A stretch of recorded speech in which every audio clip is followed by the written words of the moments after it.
October 21st, Saint Hilarion the Great. Hilarion the Great was an anchorite who spent most of his life in the desert according to the example of Anthony the Great. While Saint Anthony is considered to have established Christian monasticism in the Egyptian desert, Saint Hilarion is considered by some to be the founder of Palestinian monasticism and venerated as a saint by the Orthodox and Roman Catholic Church. Hilarion was born south of Gaza in Syria, Palaestina, of pagan parents. He successfully studied rhetoric in Alexandria. It seems that he was converted to Christianity there. After that, he shunned the pleasures of his day, theater, circus, and arena, and spent his time attending church. According to St. Jerome, he was a thin and delicate youth of fragile health. After hearing of St. Anthony, whose name, according to St. Jerome, was in the mouth of all the races of Egypt,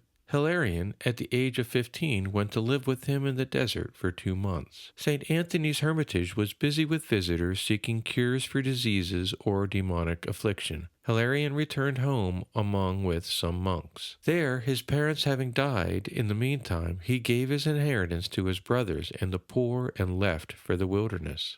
Hilarion went to an area near the port of Gaza that was limited by the sea at one side and marshland on the other. Because this district was notorious for thievery and gangs, his relatives and friends warned him of the danger he was incurring. It was his practice never to abide long in the same place. With him he took only a shirt of coarse linen, a cloak of skins given to him by St. Anthony, and a coarse blanket. He led a nomadic life and fasted rigorously, not partaking of his frugal meal until after sunset. He supported himself by weaving baskets. Hilarion lived a life of hardship and simplicity in the desert, where he also experienced spiritual dryness that included temptations to despair. He was beset by carnal thoughts, and he fasted even more. He was so wasted that his bones scarcely held together, according to St. Jerome. He finally built a hut of reeds and grass there in the wilderness, in which he lived for 4 years. Afterwards, he constructed a tiny low-ceiling cell, a tomb rather than a house, where he slept on a bed of grasses and recited the Bible and sang hymns. He never washed his clothes, changed them only when they fell apart, and shaved his hair only once a year. He was once visited by robbers, but they left him alone when they learned that he did not fear death, nor had anything worth stealing.